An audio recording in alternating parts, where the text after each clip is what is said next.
지금 이스라엘 백성은 사울을 왕으로 세워놓고 이 왕이 우리를 구원할 것이다 라고 생각을 하고 있습니다. 또 지금은 블레셋과 전쟁을 하고 있는 상황인데 앞서 13장에서 사울의 군대와 그 블레셋을 상대하는 사울의 방식이 하나님 보시기에 참 마땅치가 않았습니다. 블레셋과 전쟁을 치러야 하는데 3,000명을 모집하여 시작한 백성들은 블레셋이 무서워 도망가서 숲풀 사이에 숨어버리고 블레셋은 물러설 기미를 보이지 않고 제사를 지내야 될 제사장 사무엘은 오지 않자 그만 자기가 제사를 실행하는 큰 죄를 범하고 맙니다. 그리고는 제사장의 영역을 침범하는 그 일로 사무엘에게 아주 준엄한 책망을 받는데 우리는 대수롭지 않게 보여지는 불순종인 것 같은데 그 책망은 13장 14절에 보면 지금은 왕의 나라가 길지 못할 것이라 여호와께서 왕에게 명령하신 바를 왕이 지키지 아니하였으므로 여호와께서 그의 마음에 맞는 사람을 구하여 여호와께서 그를 그의 백성의 지도자로 삼으셨느니라 라는 청천벽력 같은 엄청난 책망을 하고는 사무엘은 떠나버립니다.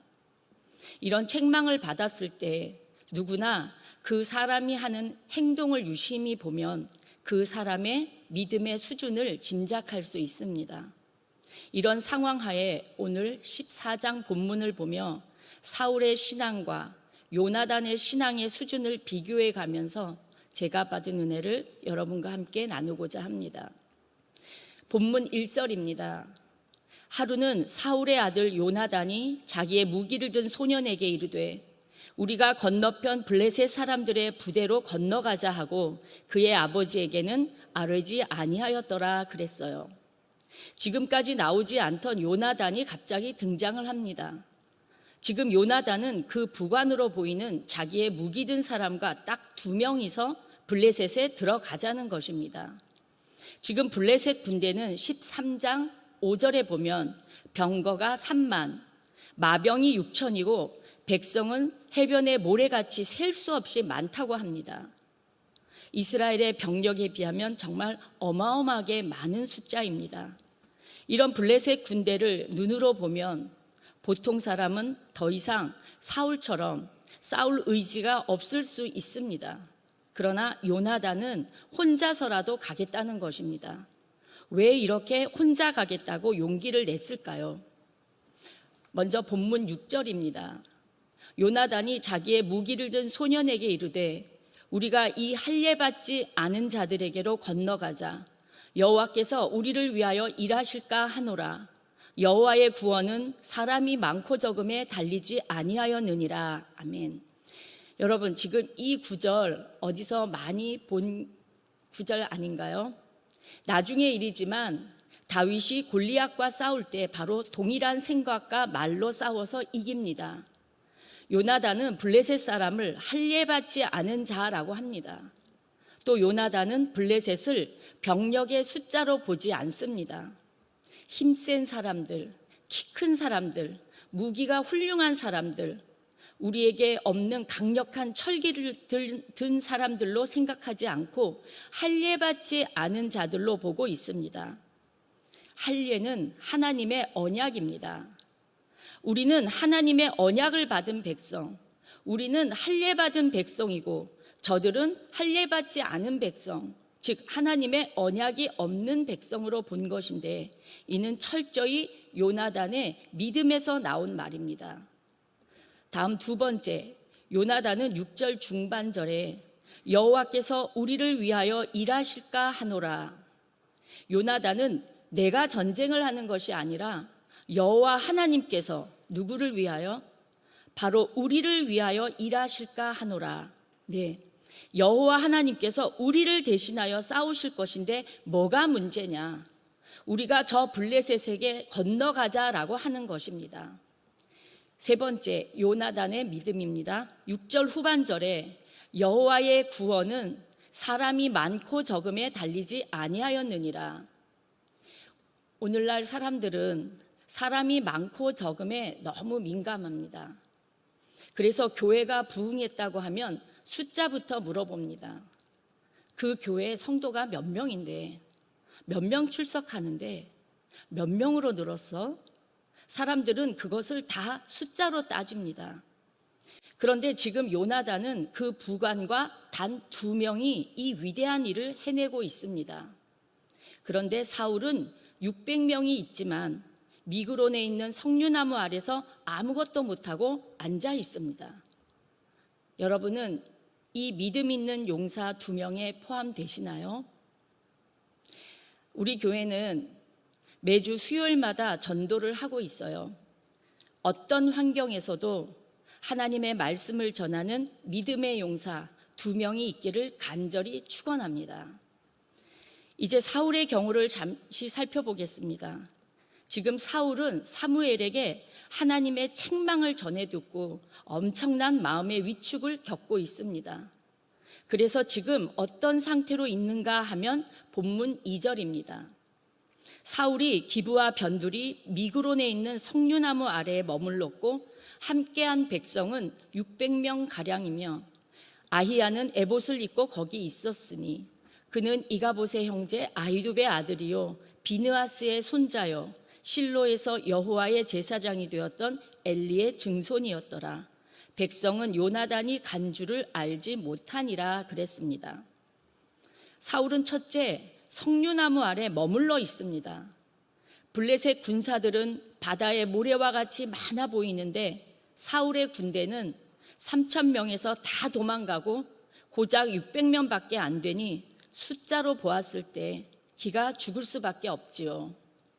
그래서 석류나무 아래 머물러 있으며 어찌할 바를 알지 못합니다. 그가 믿음의 사람이라면 하나님께 고하고 하나님께 묻고 내가 어찌해야 하는지, 내가 공격을 해도 되는지 물어보고 기도하면 될 것을 석류나무 아래 앉아 마냥 머물러 있습니다. 여러분, 사울은 왕입니다. 지도자입니다. 이렇게 용기가 없고 두렵기는 한데 그렇지만 백성들에게는 뭔가를 보여주며 왕으로서의 권위와 채통을 세우고 싶지 않았겠습니까? 그런데 저 앞을 보니 본문 16절입니다. 베냐민 기브아에 있는 사울의 파수꾼이 바라본즉 허다한 블레셋 사람들이 무너져 이리저리 흩어지더라. 사울이 자기와 함께한 백성에게 이르되 우리에게서 누가 나갔는지 점호하여 보라 하여 점호한즉 요나단과 그의 무기를 든 자가 없어졌더라. 이제 보니 아들 요나단과 그 부관이 가서 싸우고 있었던 것입니다. 사울의 두 번째 행동은 본문 18절입니다. 사울이 아히야에게 이르되 하나님의 궤를 이리로 가져오라 하니 그때에 하나님의 궤가 이스라엘 자손과 함께 있음이니라. 사울은 하나님의 궤를 찾았습니다. 여기서 궤는 70인역을 보면 에봇을 말합니다. 에봇은 뭐 하는 데 쓰는 것인가 하면 제사장들이 입고 하나님의 뜻을 물을 때 쓰는 도구입니다. 그런데 사울이 전쟁터에서 그 에봇을 갖고 오도록 명령을 한 것입니다. 여기서 우리는 조심스럽게 사울의 심적 변화를 읽을 수 있습니다. 사울이 사무엘로부터 책망을 받은 후부터 갑자기 하나님에 대한 믿음이 좋아 보이는 행동을 하게 되는데 그 첫 번째가 제사장의 에봇을 찾는 것입니다. 그런데 이러한 모습은 사무엘에게 책망을 받은 이후부터 나타나는데 이것은 진실한 믿음에서 나오는 것이 아니라 점점 신앙의 모양과 형식을 드러내는 것임을 알 수 있습니다. 다시 말씀드리면 사울은 신앙을 종교화하는 것입니다. 이것은 사울이 믿음으로 뭔가를 하고자 하는 것이 아니라 백성들 앞에서 종교적 행위를 보이려고 하는 것입니다. 나도 하나님 앞에서 뭔가는 하고 있어. 믿음이 있는 사람이야 라고 보여주는 형식적인 행위입니다. 그뿐만 아니라 사울의 세 번째 행동은 본문 24절. 이 날에 이스라엘 백성들이 피곤하였으니 이는 사울이 백성에게 맹세하여 경계하여 이르기를 저녁 곧 내가 내 원수에게 보복하는 때까지 아무 음식물이든지 먹는 사람은 저주를 받을지어다 하였습니다. 그러므로 모든 백성이 음식물을 맛보지 못하고 그들이 다 숲풀에 들어간즉 땅에 꿀이 있더라. 백성이 숲풀로 들어갈 때에 꿀이 흐르는 것을 보고도 그들이 맹세를 두려워하여 손을 그 입에 대는 자가 없었으니. 자, 사울은 또 전쟁 중인 백성들에게 갑자기 금식을 선언합니다.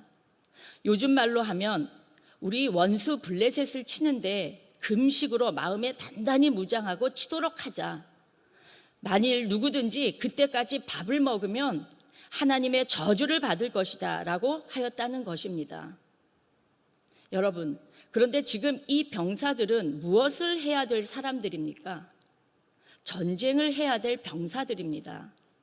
근데 그 전쟁을 감당해야 될 병사들에게 뜬금없이 금식을 선언해 버립니다. 게다가 아주 극단적인 맹약을 합니다. 누구든지 이 금식의 명령을 어기면 예외 없이 저주를 받을 것이다. 여러분, 원래 사람이 약해지면 모든 표현과 마음이 극단적이 되는 것을 아시나요? 그게 사람이 약해질 때 나타나는 전형적인 모습입니다. 사랑하는 성도 여러분, 여기서 사울의 모습을 요약해 보면은요, 가장 먼저는 무기력입니다. 인간적인 모습으로 블레셋의 군사력을 바라보며 남은 군사들 데리고 그냥 앉아 있습니다. 하나님께 고하고 묻지를 않습니다. 두 번째는 종교적인 형식을 강화시킵니다. 갑자기 에봇을 갖고 오라고 하더니 그것도 성에 안 차니까 금식을 선언하고 그리고 극단적인 말을 합니다. 신앙이 성숙한 사람은 절대, 결코, 단연코, 죽어도 이런 표현을 하지 않고 항상 어떤 여지를 남겨둡니다. 반대로 그 아들 요나단은 철저히 하나님에 대한 믿음으로 무장하고 여호와께서 우리를 위하여 일하실 것이며 여호와의 구원은 사람이 많고 적음에 달리지 아니하였느니라 하며 믿음으로 블레셋에게 나아가는 모습을 보여주었습니다. 이제 사울의 믿음의 변화와 그에 따른 행위들이 어떤가를 이제 본문 31절부터 한 절씩 살펴보겠습니다. 31절부터 제가 읽겠습니다. 그 날에 백성이 믹마스에서부터 아얄론에 이르기까지 블레셋 사람들을 쳤으므로 그들이 심히 피곤한지라.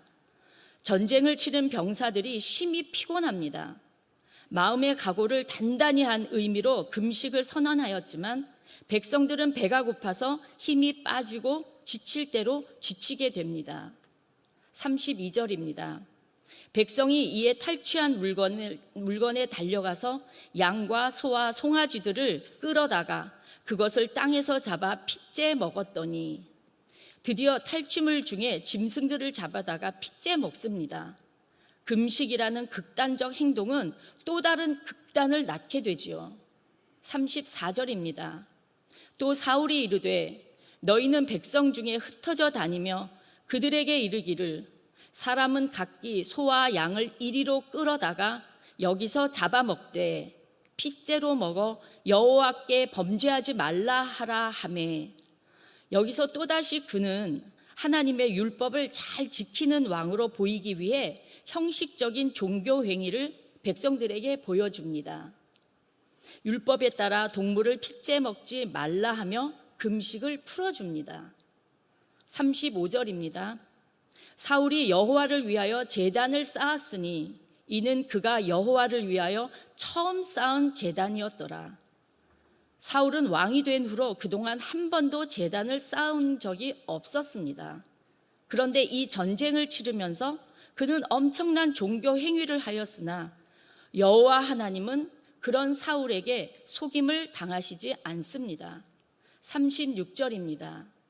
사울이 이르되 우리가 밤에 블레셋 사람들을 추격하여 동틀 때까지 그들 중에서 탈취하고 한 사람도 남기지 말자. 무리가 이르되 왕의 생각에 좋은 대로 하소서 할 때에 제사장이 이르되 이리로 와서 하나님께로 나아가사이다 하매. 37절. 사울이 하나님께 묻자오되 내가 블레셋 사람들을 추격하리이까 주께서 그들을 이스라엘의 손에 넘기시겠나이까 하되 그날에 대답하지 아니하시는지라. 성도 여러분, 이제야 사울이 하나님께 묻습니다. 하나님께 묻자오되, 그러나 사울의 기도에 하나님은 일체 대답을 하시지 않습니다. 사울의 묻는 질문에 하나님이 전혀 반응해 주시지 않습니다. 이것은 끔찍한 재앙입니다.